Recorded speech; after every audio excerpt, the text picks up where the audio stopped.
We wish you to have a very happy spine. पिछले जो video था उसमें हम लोगों ने L4, L5 और S1 के बारे में जाना कि ये जो वर्टिब्रल कॉलम में इंटरवर्टिब्रल डिस्क में जो प्रॉब्लम हो जाती है उसकी वजह से जो लोअर बैक पेन होता है और शियाटिका तक पहुंच जाता है, उसके क्या कारण हैं। एक सरसरी तौर पर हम लोगों ने पिछले वीडियो में इसके बारे में जाना था। अब इस वीडियो में हम लोग इसके निदान का उपाय और एक पूरा कम्प्रहेंसिव व्यू जानने की कोशिश करेंगे, जिसमें एक्सरसाइज भी आएगी, जिसमें खान पीन भी आएगा, रहन सहन भी आएगा और दवाएं भी आएंगी। तो उसको जानने की हम लोग यहाँ पर कोशिश करेंगे, जिसमें इंटरवर्टिब्रल डिस्क प्रॉब्लम्स के बारे में सारी चीज़ें बताई जाएंगी। तो here we go to our next slide.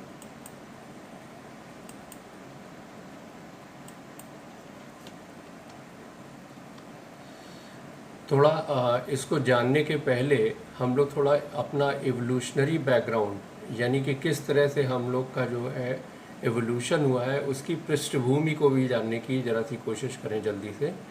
तो जो हमारे पूर्वज थे वो 4 पैर पे चलते थे, यानी कि उन्हें क्वाड्रीपेड कहा जाता था। तो उनके जो शरीर का जो लोड था वो वर्टिब्रल कॉलम पर बराबर बराबर डिस्ट्रीब्यूट होता था। ऐसा नहीं होता था कि एक ही जगह पड़ रहा है सारा लोड, क्योंकि वो ज़मीन के पैरेलल रहता था तो सारा वेट जो है वो बराबर डिस्ट्रीब्यूट होता था।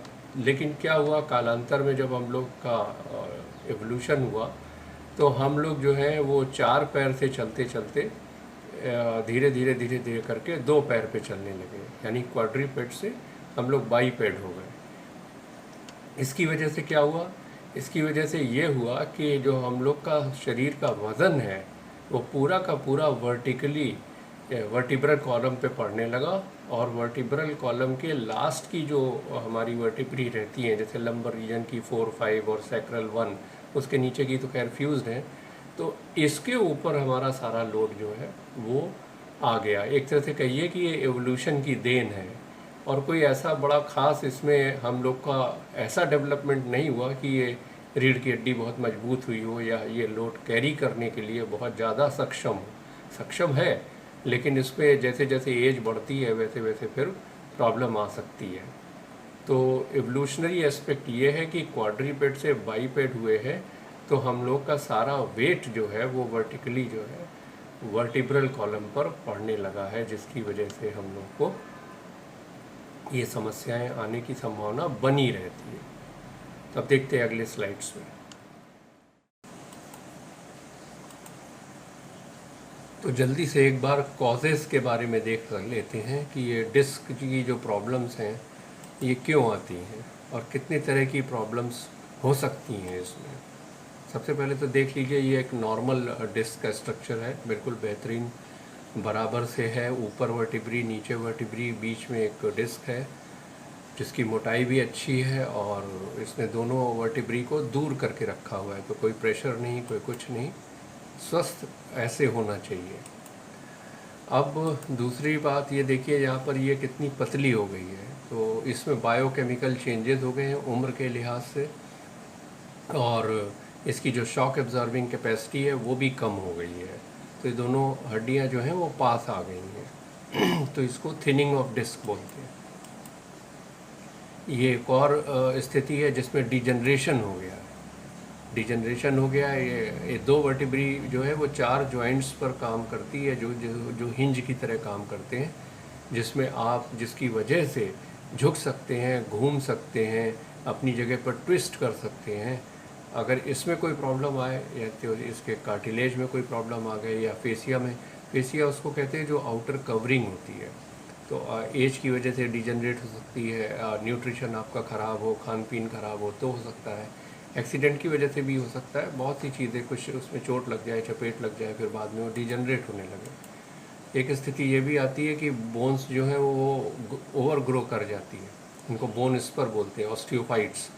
अब ये ओवर ग्रो कर गए थे, कहीं ना कहीं प्रेशर डालेंगे तो हो सकता है कि सर्कुलेशन में प्रॉब्लम हो, सर्कुलेशन ना ठीक से हो पाए, तो इसमें जो है वहाँ थिकनिंग हो सकती है और स्क्लेरोसिस हो सकती है।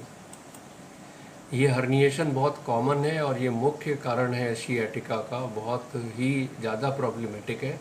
इसमें डिस्क का जो है, डिस्क के दो मुख्य रूप से पार्ट होते हैं। एक आउटर पार्ट होता है जिसको एनुलस बोलते हैं, और उसके अंदर एक जेल लाइक स्ट्रक्चर होता है जिसे न्यूक्लियस बोलते हैं। तो अगर एनुलस में कोई रप्चर हो जाए, कोई टीयर हो जाए किसी भी वजह से, तो ये जो अंदर वाला पार्ट है न्यूक्लियस, वो बाहर निकल आता है और वो गुब्बारे की तरह फूल जाता है। तो ये जगह जगह जो है प्रेशर दे सकता है, इसको हर्निएटेड डिस्क बोलते हैं। और एक कभी कभी ये भी स्थिति आती है कि एक बल्ज या प्रोट्रूजन बोलते हैं, यानी कि इसमें जो एनुलस है वो टूटा नहीं है, लेकिन फिर भी कोई स्थिति ऐसी आई है जिसकी वजह से वो फूल गई है बाहर, तो वो भी प्रेशर डाल सकती है। तो इस तरह से इतनी स्थितियां हमने आपको बताई जिसकी वजह से डिस्क में प्रॉब्लम आती है, और इसकी वजह से ही सारा रेडिएटिंग पेन और सुन्न होना और लोअर बैक पेन ये सब शुरू हो जाता है। तो हम लोग को ये देखना है कि फिर हम लोग किस तरह से जो है अपना जो वर्टिब्री है उसको स्वस्थ रख सकते हैं, उसकी हेल्थ अच्छी रख सकते हैं, ताकि हम लोग का प्रिवेंशन हो, ये सब स्थिति आने ही ना पाए।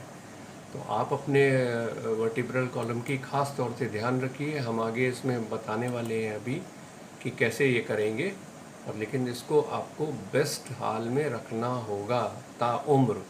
ये अगर ख़राब हुई तो समझिए सारी प्रॉब्लम यहीं से शुरू होती है। ब्रेन से आपका कनेक्शन पूरे शरीर में इसी से होता है। सारा केबल जो है वो स्पाइनल कॉर्ड के नाम से ये वर्टिब्रल कॉलम के अंदर से होता हुआ जाता है। एलोपैथिक में साइन एंड सिम्टम्स बहुत इंपॉर्टेंट होते हैं। किसी भी बीमारी का इलाज करने के लिए साइंस एंड सिम्टम्स का मिलान करना बहुत आवश्यक है। तो ये बिल्कुल साफ बता देते हैं आपको कि कौन सी आपकी मेडिकल कंडीशन है। तो इसमें सिम्टम जो होता है वो सब्जेक्टिव होता है। सब्जेक्टिव का मतलब जो पेशेंट है उसी को पता लगेगा। जैसे मान लीजिए उसको दर्द हो रहा है तो बताएगा दर्द हो रहा है, या फीवरिश फील कर रहा है, या उसको थकान हो रही है। ये सब जो चीज़ें हैं ये सिम्टम में आती हैं। और साइन जो है वो एक ऑब्जेक्टिव टाइप की चीज़ है। ऑब्जेक्टिव का मतलब हम लोग उसको नाप सकते हैं, उसको समझ सकते हैं, वो विजिबल है, और ये दूसरे लोगों के द्वारा ऑब्जर्व की जाती है। जैसे मान लीजिए उसने कहा फेवरिश है, तो हमने कहा चलो भाई टेम्परेचर ले लो, तो अगर टेम्परेचर नॉर्मल से बढ़ा हुआ आया तो पता लग गया, तो एक प्रमाण हो गया। तो ये ऑब्जेक्टिव चीज़ हो गई। इसको हम एक, और जो सिम्टम होता है वो सब्जेक्टिव है। इसको हम एक उदाहरण से भी समझा देते हैं कि जैसे पृथ्वी के चारों तरफ जो है हमारा ये चंद्रमा, मून, वो घूमता है एंटी क्लॉकवाइज, और ये नेचुरल सैटेलाइट है अर्थ का। तो ये क्या चीज़ हो गई? ये ऑब्जेक्टिव चीज़ हो गई। सब्जेक्टिव क्या होगा? मान लीजिए कि हम ये पूछे किसी से कि चंद्रमा जो है वो खूबसूरत है कि नहीं है, तो ये सब्जेक्टिव हो गया। किसी के लिए खूबसूरत है, किसी के लिए नहीं भी हो सकता है। तो इस तरह से आप, ये एक एनालॉजिकल हमने एक आपको उदाहरण दिया तो अपनी बात समझाने के लिए। तो मून इज़ प्रिटी और not is subjective, but moon is natural satellite of earth and rotate anti clockwise around the earth. ये ऑब्जेक्टिव बात हो गई।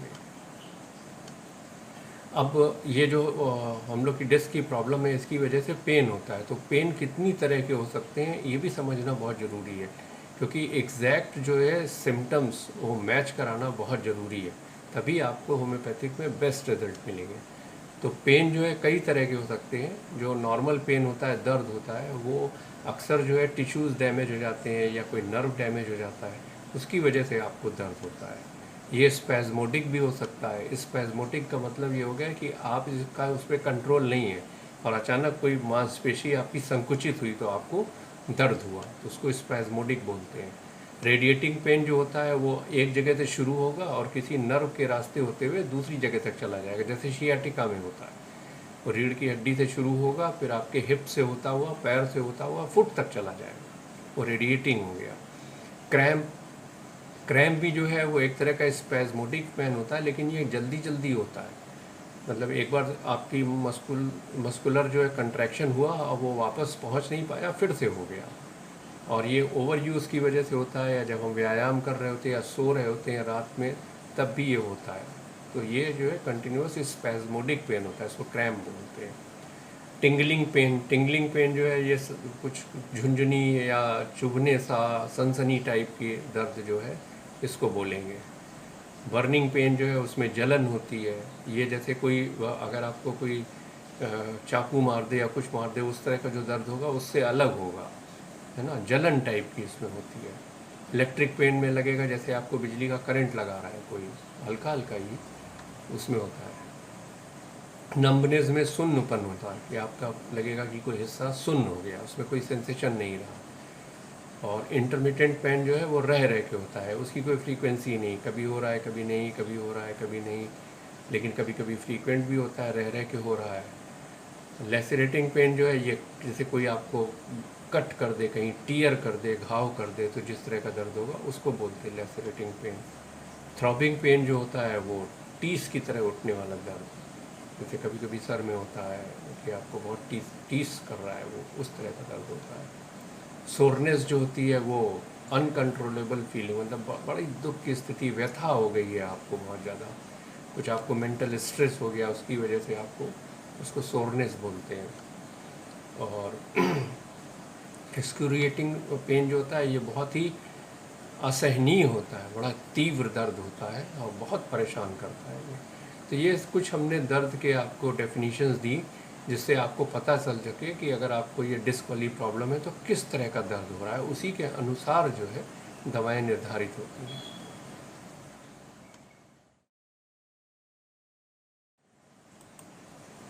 अब हम लोग ट्रीटमेंट की बात करेंगे।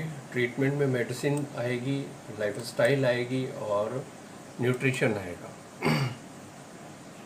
इसमें सबसे पहले हम लोग मेडिसिन की बात कर लेते हैं। मेडिसिन में ये है, हम लोग ने यहाँ पर जो टिपिकल जो सियाटिका का दर्द होता है उसके हिसाब से जो मुख्य रूप से इंडिस्पेंसेबल दवाएं हैं उनके बारे में यहाँ बताएंगे।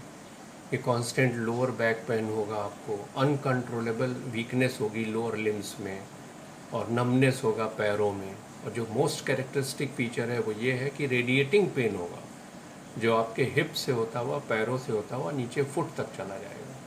तो ये सियाटिका का बड़ा ही कॉमन और बिल्कुल कैरेक्टरिस्टिक जो है फीचर है। इसके हिसाब से ये इस तरह से देखिए, यहाँ कहाँ से दर्द शुरू होता है, ये सियाटिका नर्व है, ये पूरा लाल एरिया जो आपको दिखाई दे रहा है ये पूरा का पूरा पेन एरिया है। रेडिएटिंग पेन जो है वो रीढ़ की हड्डी से शुरू हुआ और नीचे पैर तक और फुट तक चला गया।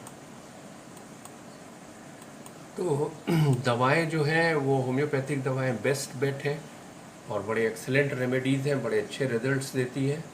और यहाँ पर कुछ हम रेमेडीज़ बताने जा रहे हैं जो हेल्पफुल होंगी आपको, अगर आप इसे लेंगे तो निश्चित रूप से फ़ायदा होगा। क्योंकि सबसे पहले दवा आती है हाइपेरिकम, ये मास्टर दवा है इसकी जो है सियाटिका की। इसको आप लें 200 पावर में, 2 ड्रॉप डायरेक्ट मुंह पर लीजिए, दिन में 2 बार, सुबह और शाम।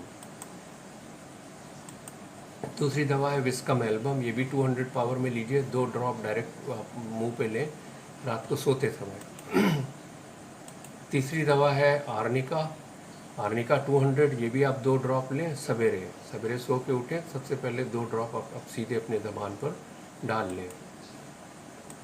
चौथी दवा है कैलकेरिया फ्लोरिका, ये 6x पावर में बायोकेमिकल दवा है, ये आप 4 टैबलेट दिन में 2 बार लीजिए।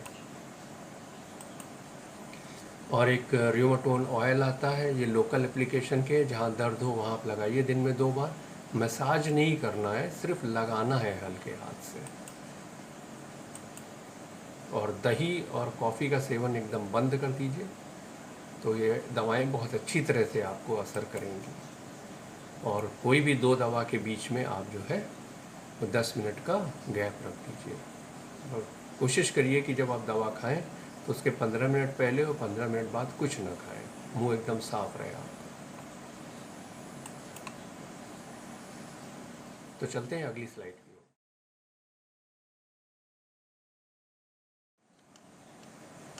तो लाइफ स्टाइल एंड न्यूट्रिशन की भी थोड़ी बात कर लेते हैं, इसके बाद हम लोग एक्सरसाइज की बात करेंगे।